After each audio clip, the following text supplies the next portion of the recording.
Reed Spencer with the NASCAR Wire. Denny, you're the only guy in the field on Sunday that has more than one Daytona 500. You've won 3 of the last 6.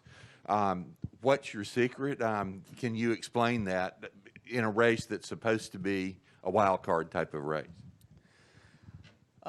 Yeah, I mean, it's, I think wild card's a bit gimmicky because it's not really true, but it is to some extent, right? We've seen a lot of first-time winners here, which has all been very legit.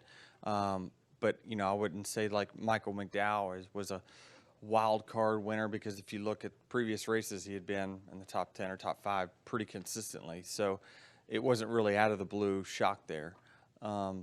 But yeah, in general, I just think that I kind of got a good understanding of, the air here and how it moves around the walls. And, Talladega's different. If you look at kind of our results, we haven't won as much as at Talladega, but we've been pretty good. But here, it's just something about, the whatever it is, the banking or the width of the track, height of the walls or something. I just kind of know where those little pockets of air are, it seems like, that are a little bit better. And, but we have a new car now, and it's going to move around a little bit different. So I think, will be learning just like everyone else will be this weekend. So I don't know that the advantage is really as big as probably what it was in the past.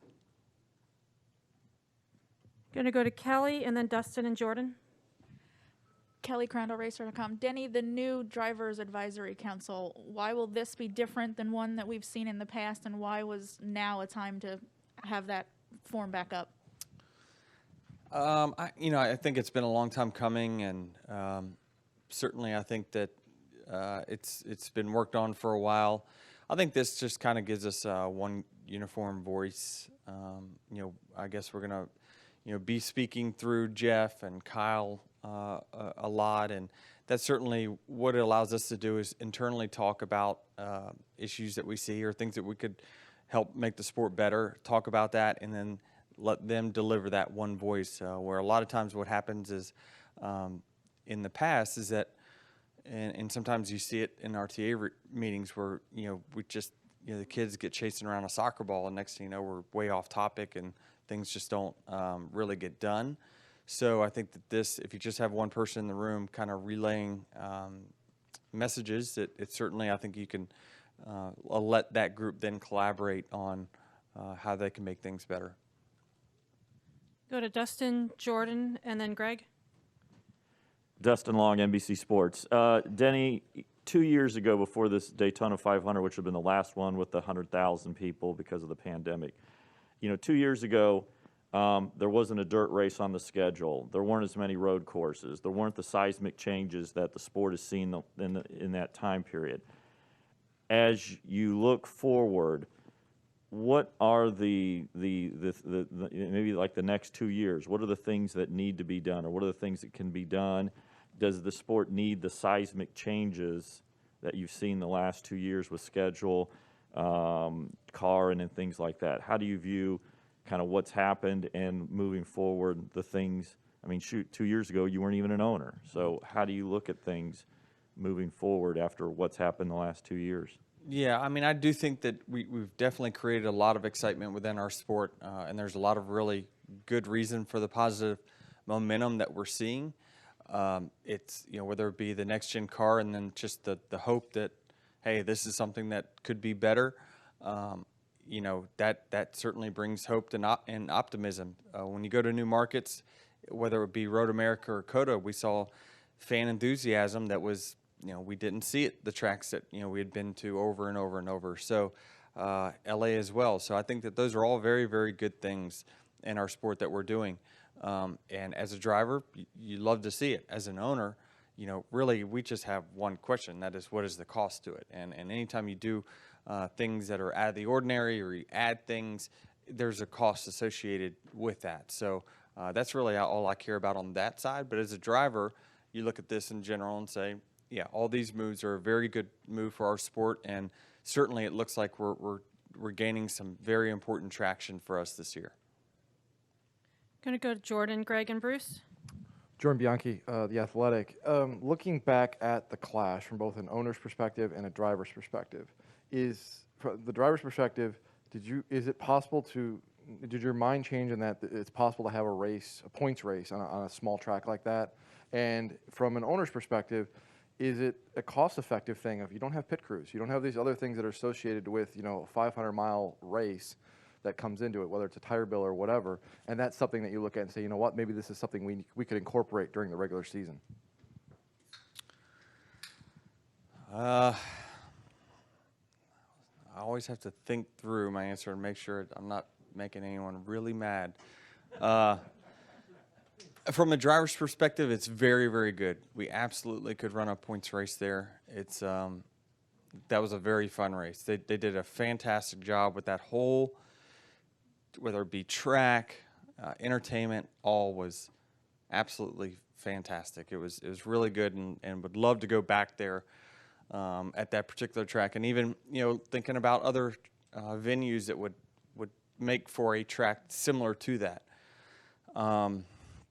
Yeah, on the ownership side, again, all we think about is cost. When I look at what our team's net there, it was bad. It was really, really bad because it's very expensive for us to go there. We did a significant damage to the 45.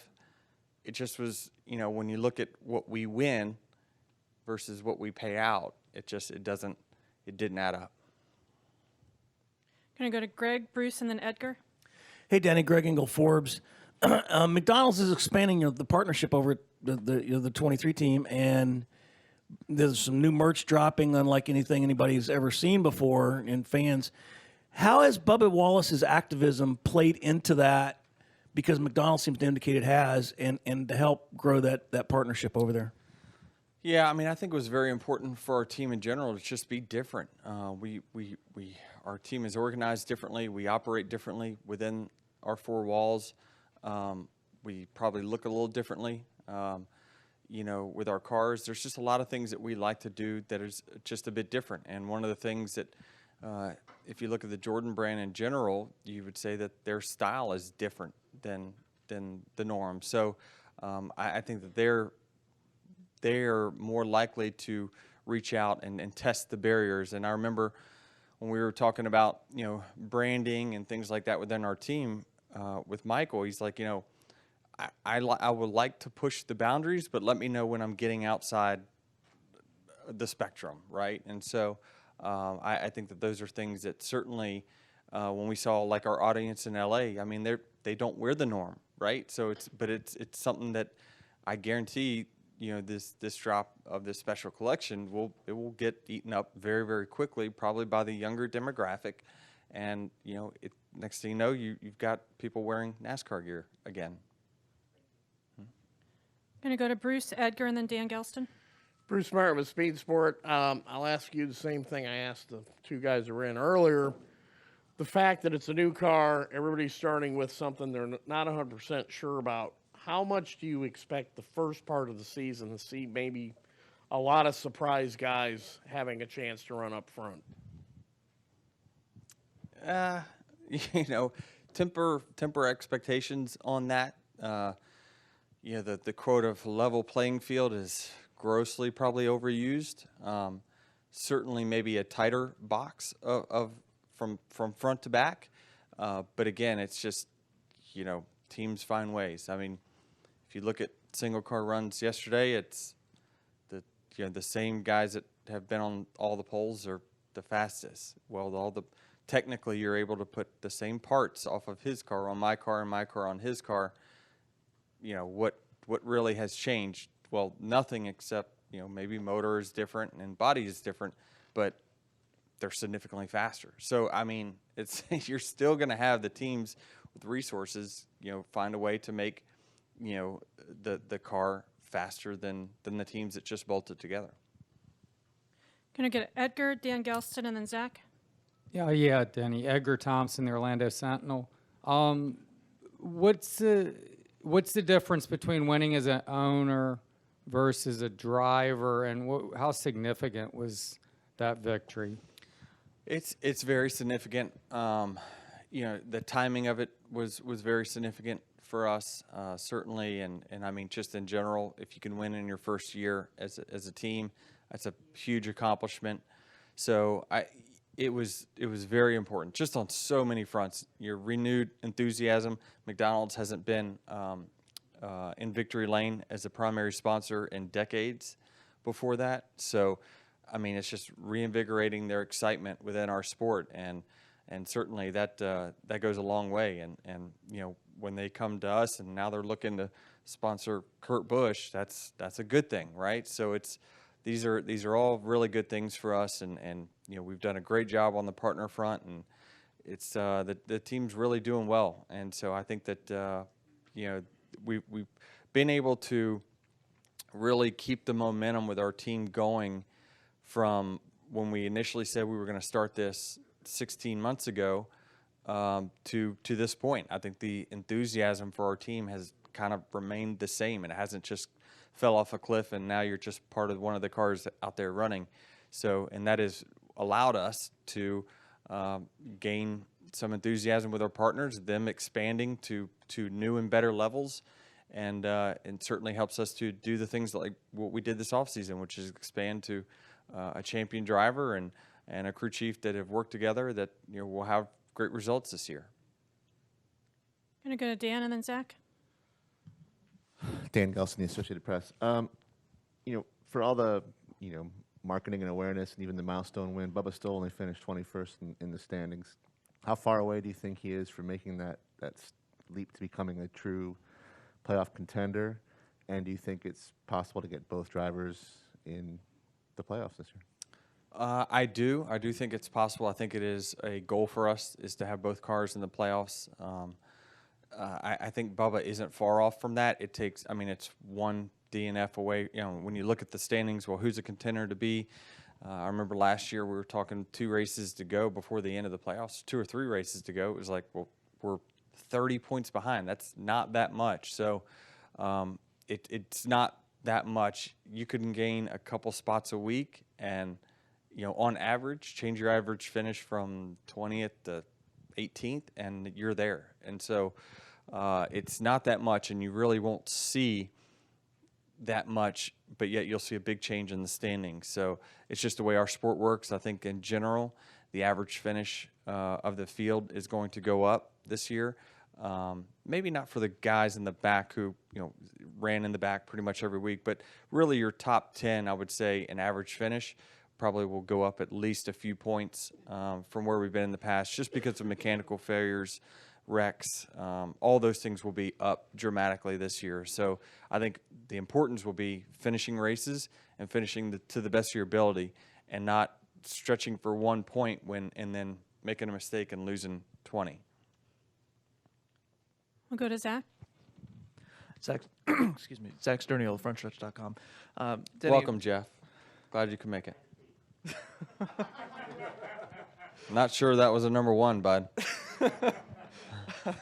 Looking back at the January tests, you, Kurt, Joey were all racy, getting aggressive out there on that first day. You mentioned maybe not having that same advantage that you had in the old car here, but how can that knowledge, that success, be applied to what you've got this week?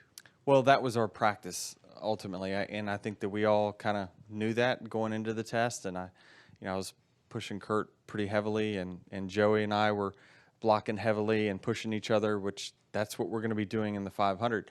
I don't know that you'll see that really in practice here or even the 150s, simply because of the way my team explained it to me is that if we crash here in the test, we have time to overcome it, but on race week, it will be very, very tough for us to overcome any damage. So I think that was the moment where, okay, we're going to push the limits, do it here, do it now. And so that's why we spent 2 days here being as aggressive as we were, is because my crew chief said that enjoy it while you can, because you're not going to be doing it again till the 500. We'll go to Jenna, and then if we can get another quick one in, we will. Denny, I was curious, you said earlier you have to be careful how you answer things because you don't want to make someone mad. You have all these roles now. So how do you figure out who to answer to? It's a good question, and it's a tough balance, honestly. It's not a tough balance when you're talking about how can we grow the sport together and make it better together, you know, but it is different at times because, you know, you want your messaging to be positive, but you also have to be realistic.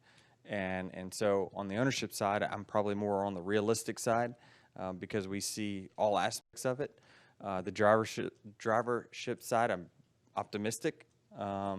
And then on the NASCAR front side and management and all that, optimistic as well. So it's just each portion has a different level of concern, and some is high, some is low. But you know, I always just try to be honest in my answers, and I try not to put on the rose-colored glasses and say everything's okay, while a dumpster fire is going on right behind my back. So it just, you know, it's a tough balance because you want to do your job to help promote and make the sport a very positive place, which in the general scheme of things, it definitely is. But there are concerns and little dumpster fires here and there that you just got to make sure that you keep an eye out on and it doesn't expand into something bigger.